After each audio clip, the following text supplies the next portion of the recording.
크신 은혜가 함께 하시기를 바랍니다.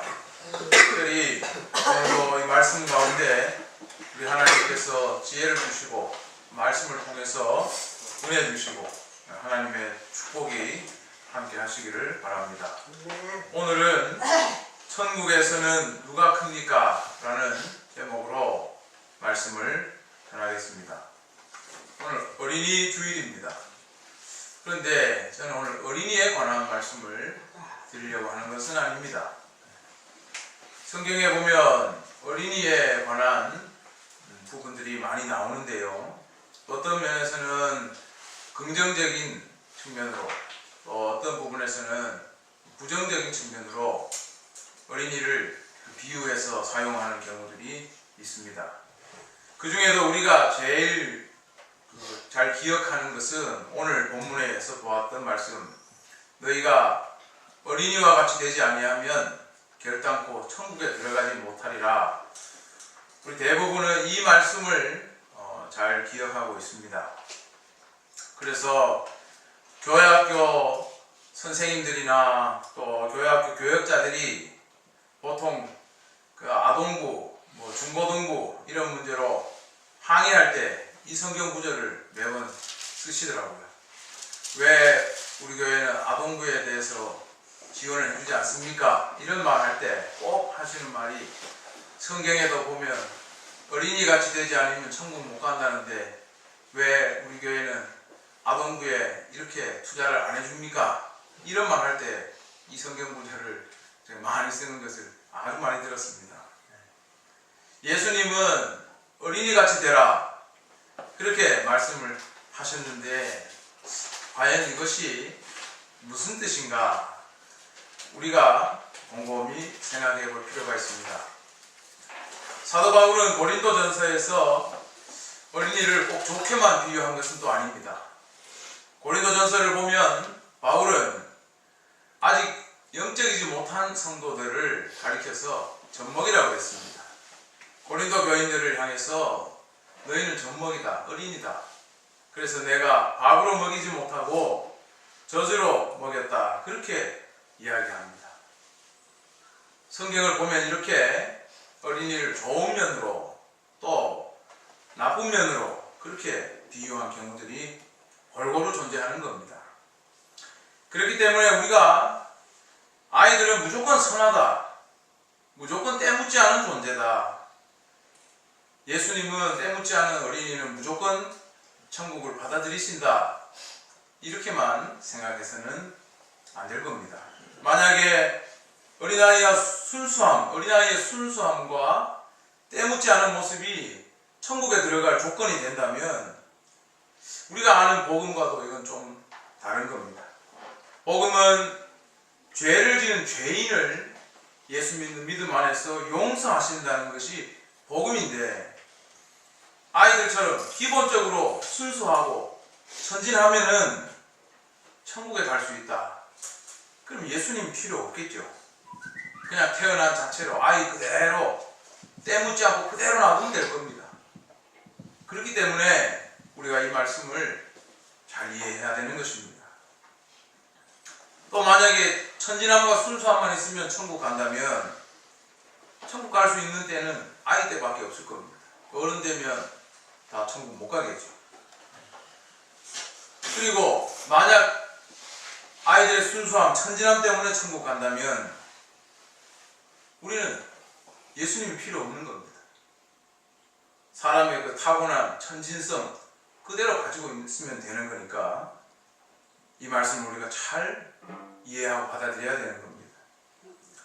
예수님께서 어린아이와 같이 되지 않으면 천국 못 간다고 하신 말씀은 어린아이의 어떤 특징을 비유해서 말씀하신 것입니다. 따라서 우리가 이 말씀을 잘 분별해야 되고, 이것이 하나님 무엇인가, 하나님 나라의 백성이 어떤 특성을 가져야 된다고 예수님이 이런 말씀하셨나, 이걸 우리가 잘 살펴보아야 하겠습니다. 오늘 본문을 보면은 이 이야기는 예수님의 제자들이 서로 누가 높냐고 논쟁을 하는 가운데 나온 말이라는 걸 알 수 있습니다. 제자들은 이런 논쟁을 자주 했습니다. 사람이란 참 희한해서 공동체를 이루고 살게 만들면 그냥 사이좋게 잘 지내면 되는데 그렇지 못합니다. 그래서 꼭 서열을 만들어요. 누가 힘센 자가 되거나 누가 약한 자가 되거나 이런 구조가 항상 생기는 겁니다. 이것은 사람만의 특징이 아니고 생의 의지를 가지고 있는 모든 생명체에서 나타나는 현상입니다. 제가 어릴 때 생물책에서 본 그 도표가 지금도 생각나는데, 닭장에 닭을 넣어놓으면 몇 시간이 지나지 않아서 닭들도 서열이 매겨진다고 그러죠. 서열이 쫙 매겨집니다. 그리고 또 하나의 그림이 생각나요. 물고기. 물고기도 어항에 넣어놓으면 얼마 지나지 않아서 서열이 생깁니다. 생명체들에게는 이런 현상이 생깁니다. 닭과 물고기만 그런 게 아니죠. 기러기들도 날아서 이동할 때 그렇게 합니다. 동물들, 곤충들, 군집 생활을 하는 모든 생명체는 그렇게 서열을 나눕니다. 사람도 마찬가지로 서열을 따지고 매깁니다. 예수님의 제자들이 따로따로 살아갈 때는 그런 것들이 별 필요가 없습니다.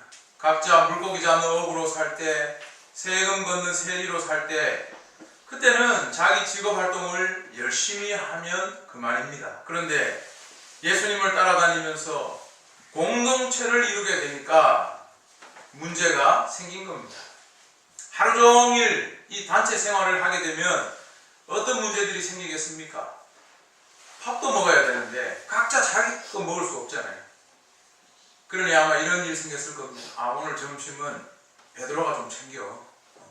내일 아침은 안드레가 하지. 뭐 이랬을 거예요. 그리고 예수님의 말씀을 들으러 오는 사람들, 막 몰려오는 사람들을 어떻게 놔둡니까? 제자들이 아마 나누어서 좀 이렇게 사람들을 정리했을 겁니다.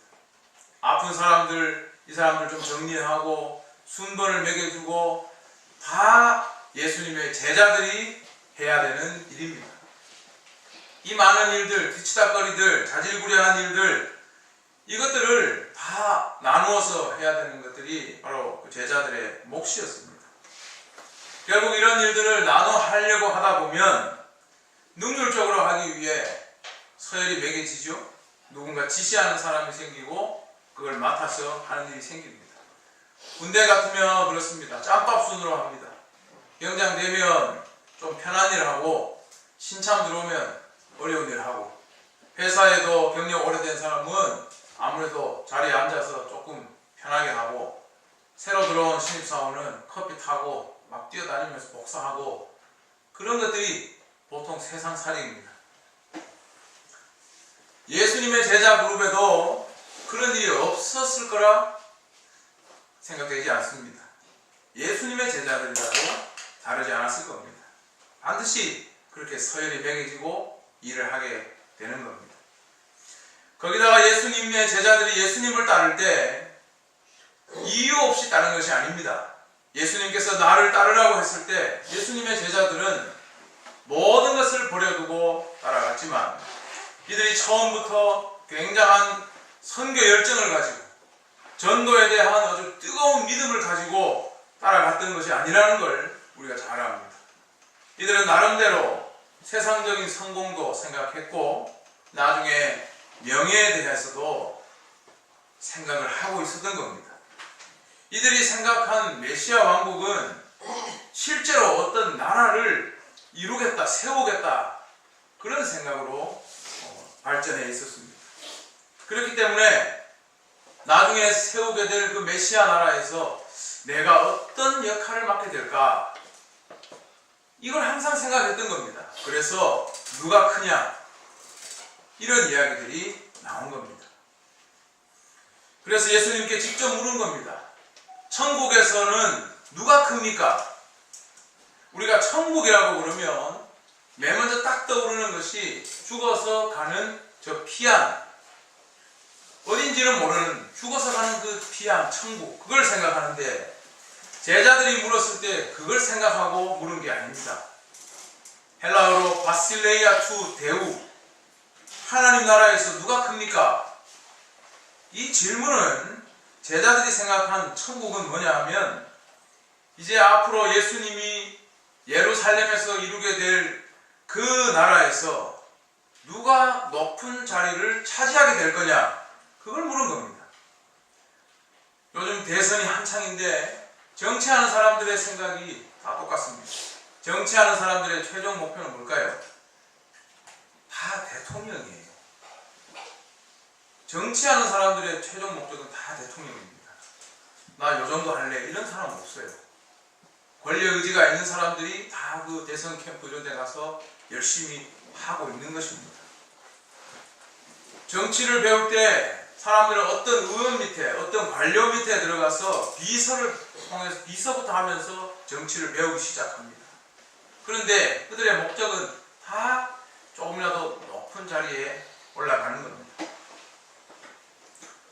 제자들이 하나님 나라에서 누가 큽니까? 라고 물은 건 우리처럼 순수한 신앙으로 물은 게 아닙니다. 예수님이 이룰 예루살렘에서 세울 그 나라에서 우리는 어떤 자리를 차지하게 될까요? 라는 걸 물은 거예요. 그래서 야고보와 요한도 예수님에게 부탁을 한 거죠. 나중에 주님이 왕이 되면 나는 왼쪽에, 요한은 오른쪽에 앉혀주세요. 야고보 요한의 어머니도 와서 그런 말을 부탁을 했어요. 현실적으로 생각을 한 것입니다. 그런데 이 말씀을 들은 예수님은 난데없이 어린아이를 불러와서 제자들 가운데 세웠습니다. 그리고 하신 말씀이 이런 어린아이 같이 되지 않으면 결단코 천국에 들어가지 못한다. 천국에서 뭐 누가 높은 건 고사하고 어린아이 같이 안 되면 아예 거기에 입장이 안 된다고 말씀하신 겁니다. 그러면서 왜 그런지를 설명을 하시는데 어린아이의 어떤 면을 가져야 하는지를 말씀하셨습니다. 4절에 이랬습니다. 누구든지 이 어린아이와 같이 자기를 낮추는 사람이 천국에서 큰 자니라. 예수님은 어린아이의 한 가지 특징을 분명히 이야기하셨습니다. 자기를 낮춘다. 어린아이는 자기를 낮춘다. 자기를 낮추는 자가 천국에 들어간다. 그 말입니다. 우리가 이 말씀을 듣고 있으면 일단 천국에 대한 이해부터 예수님과 제자들이 전혀 다르다는 걸 알 수 있고, 두 번째로 천국에 들어가기 위해서 어떤 사람이 되어야 되는지에 대해서도 전혀 다른 생각을 가지고 있다는 걸 알 수 있습니다. 천국에 대한 이해를 보면 좀 전에 말한 대로 제자들은 예수님이 세우게 될 메시아 왕국, 이 땅에 세울 예수님이 왕이 되고 자기들은 신하, 관료가 될 그걸 생각하고 있는데, 그래서 높은 자리에 오를 걸 생각하고 있는데 예수님은 전혀 다른 이야기를 하고 계십니다. 그래서 누가 크냐, 이것도 한 자리 얻으려고 약속을 받기 위해서 그런 걸 물은 것인데 예수님은 전혀 다른 말씀을 하셨습니다. 아까도 얘기했지만 대선 캠프 열심히 쫓아다니는 사람들은 마음에 다 생각이 있는 겁니다. 내가 미는 후보가 대통령이 되면 나도 나중에 어떤 자리를 맡게 되지 않을까, 다 그런 생각을 하고 하는 겁니다. 예수님의 제자들도 그런 생각들을 가지고 있었던 겁니다. 그런데 예수님은 천국에 대해서 다르게 말씀하셨습니다. 나는 고난받고 죽을 것이고 3일 만에 부활할 것이다. 그걸 말씀하셨습니다. 그리고 그것을 믿는 사람에게는 하나님 나라, 천국이 임하게 된다고 말씀했습니다. 나중에는 완전한 그 하나님 나라가 이 땅 가운데 임하게 될 거라고 말씀하셨어요. 바로 그 나라에서는 자기를 낮추는 사람이 큰 사람이 된다고 말씀하신 겁니다. 그러니까 제자들이 생각하는 바실라에투 데우, 천국과 예수님이 말씀하신 것은 전혀 다른 것이라는 것을 알 수가 있습니다. 예수님의 말씀을 우리가 되새겨보면 예수님은 어린아이같이 되라고 했는데 어린아이의 순수함, 천진함, 그걸 말씀하신 것이 아니죠. 어린아이처럼 자기를 낮추는 자라고 했습니다. 다시 말하면 낮은 사회적 지위, 자기 스스로 낮다는 것을 아는 그 태도를 예수님이 말씀하신 겁니다. 저는 이 말씀을 준비하면서 곰곰이 생각해 봤습니다. 과연 요즘 어린아이들도 이 말씀을 적용할 만할까? 아닌 것 같아요. 요즘 어린아이들은 스스로 내가 어디에 가면 내가 낮은 존재라고 인식하고 있을까? 제가 보기에는 아닌 것 같아요. 옛날 어린아이들은, 여자들도 그렇고 어린아이들은 남자들이 모여있는 곳에 함부로 뛰어들어갈 수 없어요. 예수님이 제자들 사이에 어린아이를 세운 것은 기이한 장면입니다. 그렇게 할 수 없는 겁니다. 어린아이들은 항상 무시당했습니다. 인간이 아니라고 생각했죠. 절반만 인간이다. 아직 인간이 되어가고 있는 상태라고 받아들였던 겁니다. 그렇기 때문에 여자들과 어린아이들은 항상 어디를 가면 내가 이 자리에 높은 존재가 아니라 이렇게 조금 스스로를 낮춰야 하는 그런 존재라는 걸 알고 있는 겁니다. 만약에 예수님께서 요즘 어린아이들을 보셨다면 이런 비유를 안 하셨을 것이다. 저는 그렇게 단언합니다. 차라리 예수님이 어떤 비유를 하셨을까? 요즘 청년들을 보고 이런 비유를 하지 않으셨을까? 그런 생각을 해요. 어린아이 때 정말 부모님에게 왕처럼 그렇게 대접받고 정말 좋은 것들 많이 누리고 어딜 가서도 마음대로 막 휘젓고 다니고 하는 게 요즘 어린 아이들입니다. 이런 아이들이 스스로 자기의 낮은 사회적 지위를 알고 있다? 저는 그렇게 생각하지 않아요. 아이들이 오히려 자기를 왕처럼 생각합니다. 그런데 청년들은 어떨까? 청년들은 그렇게 붕붕 뛰어서 키웠는데 나중에 세상에 나가서 세상 물정 알고 나면 내가 아무것도 아니라는 걸 청년 때 애들이 깨달아요. 그리고 정말 주눅이 들어있어요, 애들이. 오늘날 대한민국의 청년 세대를 보면 굉장히 주눅 들어있습니다. 돈도 없고 사회적 지위도 없고 그러다 보니까 연애도 못하고 친구 사귀기도 힘들고 사회생활도 힘들고 스스로 내 신분, 내 지위는 되게 낮구나 라고 분명하게 깨닫는 세대가 있다면 그 어린아이가 아니고 또 여성도 아니고 청년 세대다, 그렇게 생각합니다. 예수님께서 어린아이처럼 자기를 낮춰야 한다고 말씀하신 것은 내 사회적 지위를 알고 스스로 어딜 가면 낮아지는 사람처럼 겸손한 태도를 가져야 한다 하는 말씀입니다. 사회적인 지위가 낮은 사람을 공동체에 데려다 놓으면 어떻게 행동하는지 여러분 한번 잘 보십시오. 스스로 자기 위치를 알고 굉장히 겸손해야 합니다. 사람들이 뭘 시키면 아유 제가 뭐 그런 걸 상석에 앉으라 그러면 아유 저는 그거 싫습니다. 그리고 저 구석에 이렇게 그냥 가만히 찌그러져 있어요. 그렇습니다. 앞자리에 나서는 거 부담스러워하고 사람들이 주목하는 것도 부담스러워합니다. 이 시대에는 노예가 있던 시대입니다. 노예, 종이 있던 시대예요. 예수님은 사람들에게 너희는 다른 사람의 종이 되어야 된다는 말씀도 하셨습니다. 종은 종의 그 생활 태도가 몸에 배어 있습니다. 종을 교회 안에 갖다 데려다 놓으면 그 태도가 나옵니다. 옛날에 다 교회 안에는 주인도 종도 여자도 남자도 어린아이도 다 있지 않았습니까? 그때 평생을 노예로 살았던 사람이 같이 교회에 와서 신앙생활을 합니다. 그 사람 교회에 데려다 놓으면 어떻게 행동할까요? 밥 먹을 때 되면 그 사람 어떻게 할까요?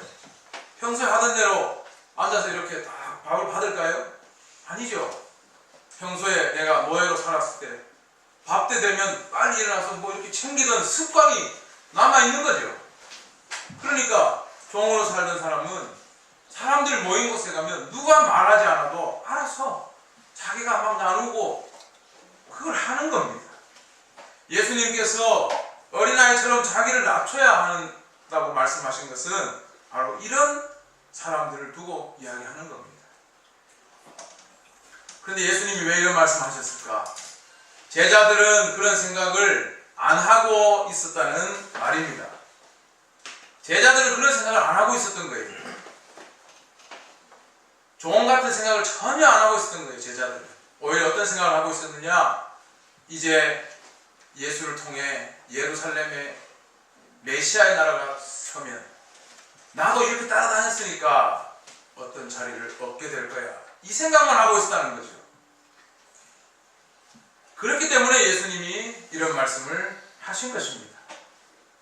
사람들 중에 보면 어떤 공동체로 모일 때 남들이 주목해주지 않으면 아주 힘들어하는 사람들이 있습니다. 대접받지 못하면 아주 괴로워하는 사람들이 있습니다. 요즘 대선판의 정치인들을 봐도 그런 모습들이 띄는 사람들이 있습니다.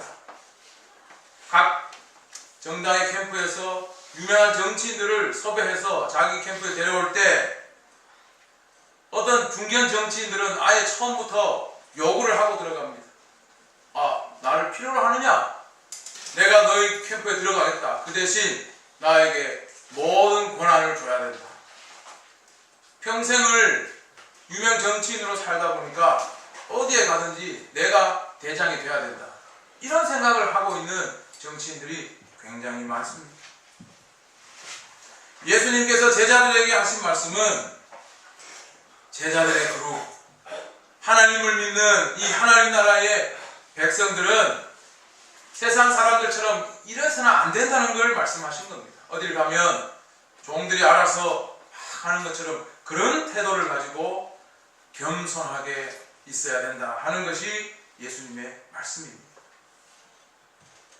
소결론을 맺자면 예수님의 말씀, 어린아이처럼 되지 않으면 천국에 들어가지 못한다는 말씀은 세상 사람들처럼 자기 내세우고 대접받지 않으면 막 화내고 이런 사람이 되어서는 안 되고, 하나님 나라의 백성은 자기 신분이 낮다는 걸 스스로 깨닫고 어디 가서 겸손한 태도를 가지고 낮아지는 사람이 되어야 된다 하는 뜻으로 말씀하신 겁니다. 그리고 이렇게 낮아진다는 것은 다르게 말하면 다른 사람들에 대한 태도를 바꾸는 것과 직접적으로 연결됩니다. 평생을 노예로 살던 사람이 교회 공동체 안에 들어오면 어떤 행동을 취하겠습니까? 아까도 말씀드렸지만 같이 식사를 할 때 먼저 그릇 챙기겠죠. 그리고 사람들에게 의자 양보하겠죠. 여기 앉으세요. 물도 떠다 주겠죠. 손 닦을 어떤 기회도 주겠죠. 종으로 살던 사람은 몸에 배어 있어서 섬기는 것이 그렇게 다 배어 있습니다. 그리고 교회 안에 있는 사람은 그 사람이 높은 사람이건 낮은 사람이건 누구에게나, 종은 기본적으로 누구에게나 그렇게 하는 것이 몸에 배어 있습니다. 그래서 5절 이하의 말씀에는 이렇게 말합니다. 예수님께서 또 누구든지 내 이름으로 이런 어린아이 하나를 영접하면 곧 나를 영접하는 것이다. 하나님 나라의 백성은 스스로 내가 종이라는 포지션을 가져야 되고, 그렇게 함으로써 애들한테까지도 다 똑같이 잘 섬기는 그런 사람이 되어야 된다. 그게 바로 예수님을 섬기는 것과 같다. 그렇게 말씀하신 겁니다. 우리 교회 안에서는 섬김을 많이 우리가 가르치고 배웠습니다. 교회 안에서는 많이 섬겨라. 우리 다 잘 배웠습니다. 그런데 우리 섬김에도 우리 어떤 한계가 있죠. 무조건 계속 잘 섬기지는 않습니다. 남을 영접하고 섬길 때도 우리는 누구한테까지는 섬기고 그 밑으로는 내가 안 한다, 이런 게 있어요. 저는 목회자로 살다 보니까 사실 교회에서 섬김을 많이 받은 사람입니다. 특히 큰 교회에 있을 때는 정말 그런 섬김을 많이 받았습니다. 아주 큰 교회에 가면은 성도 수에 비해 목회자 수가 적기 때문에 주일날 되면은 그냥 밥 하나 떠먹는 것도 모든 걸 완벽하게 다 차려놓습니다. 왜냐하면 바쁘기 때문에, 너무 바쁘기 때문에. 그래서 이렇게 딱 얼굴만 보면 준비해 주시는 분들이 바로 막 떠가지고 갖다 주고 커피, 음료까지 막 완벽하게 해놓고 먹고 그냥 딱 먹고 가면 되도록 그렇게 해줘요. 근데 이게 부러웠던 교회 중직자들이 있었어요. 아, 나도 저렇게 대접받고 싶다. 그래서 그 목회자들 밥 먹는데 이렇게 들어와서 아, 나도 좀 해주세요. 그러면 거기 봉사하시는 분들이 나가세요. 이렇게 탁 매몰차게 내쳐요. 선이 있는 거죠. 우리가 섬긴다고 할 때 항상 보면은 어떤 선이 있습니다. 내 나름대로. 이 사람한테는 내가 잘해준다. 그러나 그 밑으로는 내가 쟤들까지 섬겨야 되나, 뭐 이런 것들이 나름대로 있는 거죠. 근데 예수님은 어린아이, 제일 무시당하는 어린아이 하나를 섬기는 게 나를 영접하는 것하고 똑같다 그랬습니다. 그리고 반대로 6절에 보면 그 어린아이를 실족하게 하면 연자맷돌을 묶어 바다에 빠뜨리는 것과 같다. 여러분 상상해 보세요. 이거는 무서운 비유입니다. 조폭들이 하는 짓이죠. 이 조폭 영화에 돌을 묶어서 바다에 빠뜨리면 어떻게 됩니까? 아이를 실족하게 하면 그 아이를 영원히 죽게 하는 것과 똑같다는 그런 비유입니다. 교회에서 사회적 신분이 낮은 사람들이 무시나 멸시를 당함으로써 하나님을 믿지 않게 되었다면 그걸 만든 사람이 그 신분 낮은 사람을 완전히 죽이는 것이다. 그런 뜻입니다. 아주 엄정한 무서운 말씀입니다. 그러면서 하시는 말씀이 실족하게 하는 일들이 세상에는 많다. 세상에는 그래서 화가 있다 그랬습니다. 우리도 세상을 사니까 잘 알죠. 세상에는 힘없고 약한 사람을 확 밟아요. 그런 일들이 세상에는 비일비재합니다. 그것 때문에 세상에는 화가 있다고 예수님께서 말씀하셨습니다. 동물의 세계, 곤충의 세계와 같은 거죠.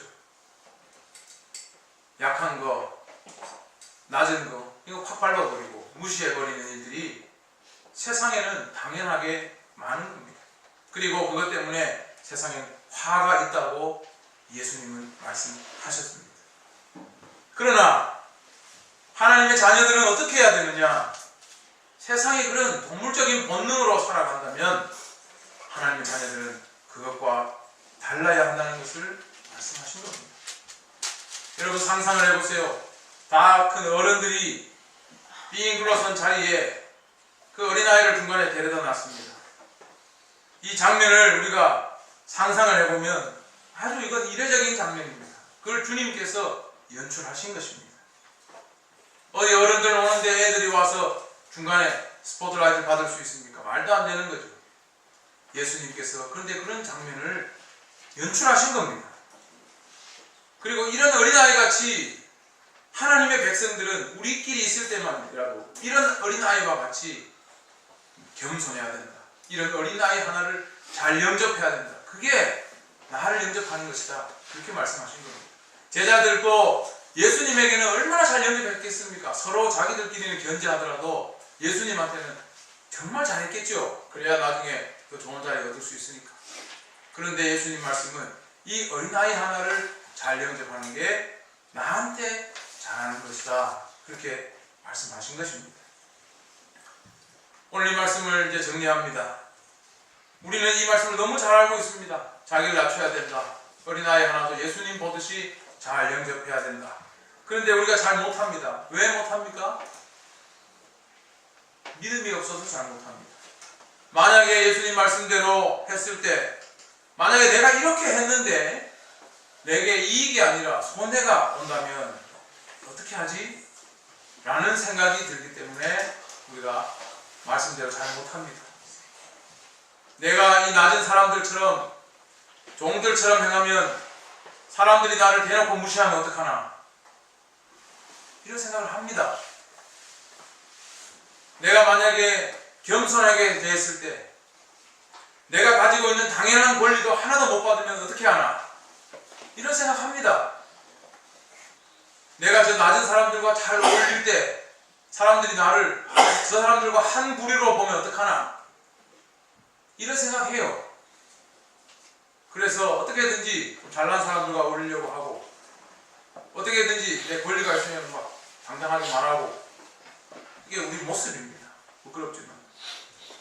그래서 우리는 예수님 말씀을 알지만 어떻게 하느냐? 딱 중간만 갑니다. 딱 중간만 이렇게 갑니다. 이게 우리의 모습입니다. 낮은 자가 되라는 그 말씀을 알지만 내가 손해보기 싫어서 그 말씀을 무시합니다. 낮은 자를 잘 섬기라는 말씀을 우리가 알지만 한 통속으로 몰릴까봐 또 나도 무시당할까봐 그 말씀을 또 적어놓습니다. 그래서 결국 어떻게 되느냐 하면 하나님 나라의 백성들이 모인 곳에서도 동물적인 본능, 서열이 지배를 하게 되는 것입니다. 우리는 이 말씀을 보면서 우리에게 무엇이 필요한가? 결국은 믿음이 필요하다는 것을 우리는 발견하게 됩니다. 주님 말씀대로 어린아이처럼 낮아져도 망하지 않는다는 것, 무시당하지 않는다는 것을 우리는 믿어야 됩니다. 어린아이 하나를 잘 영접하는 것이 내가 찾아드리는 것이 아니라 오히려 하나님의 축복을 받는 길이라는 것을 우리는 알아야 되는 것입니다. 내가 천국에서 큰 자가 된다는 것을 우리는 알아야 하는 것입니다. 우리는 그런 데에 대한 믿음을 가지고 있어야 됩니다. 내가 주님 말씀대로 했을 때 주님의 뜻대로 주님이 세워주신다는 믿음이 있어야 합니다. 예수님께서 제자들이 있는 가운데 어린아이 하나를 세워놓았습니다. 평소 같았으면, 예수님이 없었으면 제자들이 어떻게 했습니까? 바로 다음에 19장에 나옵니다. 어린아이 하나를 누가 데려오니까 제자들이 뭐라고 했냐면 19장 13절에 어떤 사람이 어린아이를 데려오니까 제자들이 꾸짖었어요. 데려나가라고. 예수님이 없으면 이 어린아이가 예수님의 제자들 사이에 왔을 때 아주 매몰차게 내쫓아버리겠죠. 우리 그걸 생각하죠. 그러나 예수님께서 이 어린아이를 제자들의 중간에 세워놨을 때 제자들이 누가 함부로 말합니까? 우리가 믿음을 가져야 하는 이유는, 예수님 말씀을 믿어야 하는 이유는 주님의 약속이기 때문이고 주님이 함께 계시기 때문입니다. 우리는 주님을 믿어야 됩니다. 그리고 주님 말씀대로 하나님 나라의 백성들은 낮아져야 되고, 그리고 낮은 자도 잘 섬겨야 하는 것입니다. 그렇게 할 때 주님은 이 어린아이처럼 우리를 세워주십니다. 천국에서 큰 자가 되게 하시고, 천국에서뿐만 아니라 이 세상 속에서도 큰 자가 되게 존경받게 하시고, 하나님 나라에서는 더 큰 상과 복을 주십니다. 예수님께서 기도하시면서 그런 말씀하셨습니다. 천지의 주제이신 아버지여, 이것을 지혜롭고 슬기 있는 자들에게는 숨기시고 어린아이들에게 나타내심을 감사합니다. 옳소이다. 이렇게 된 것이 아버지의 뜻입니다. 겸손하고 낮아질 수 있는 그 믿음 가운데 하나님의 은혜와 축복이 임합니다. 예수님을 보게 됩니다. 낮아졌을 때 예수님을 보게 됩니다. 그리고 그 믿음대로 행할 때 천국에서 큰 자 되고 이 세상 가운데서 하나님의 놀라운 은혜와 복을 얻게 됩니다. 우리는 이것을 직접적으로 실천해 봐야 됩니다. 섬겨야 됩니다. 낮아져야 됩니다. 사랑하는 목양교회 성도들은 이 주님 말씀을 믿고 이 말씀을 정말 어떻게 이루어지는지를 여러분 한번 실험해보는 여러분 되기를 바랍니다. 그러기 위해 믿음이 필요하겠죠? 한 번의 결단이 필요합니다. 우리가 그렇게 살아가면서 하나님의 큰 은혜와 축복을 누리는 목양교회 성도들 되기를 주의 이름으로 축원합니다. 기도하겠습니다. 하나님.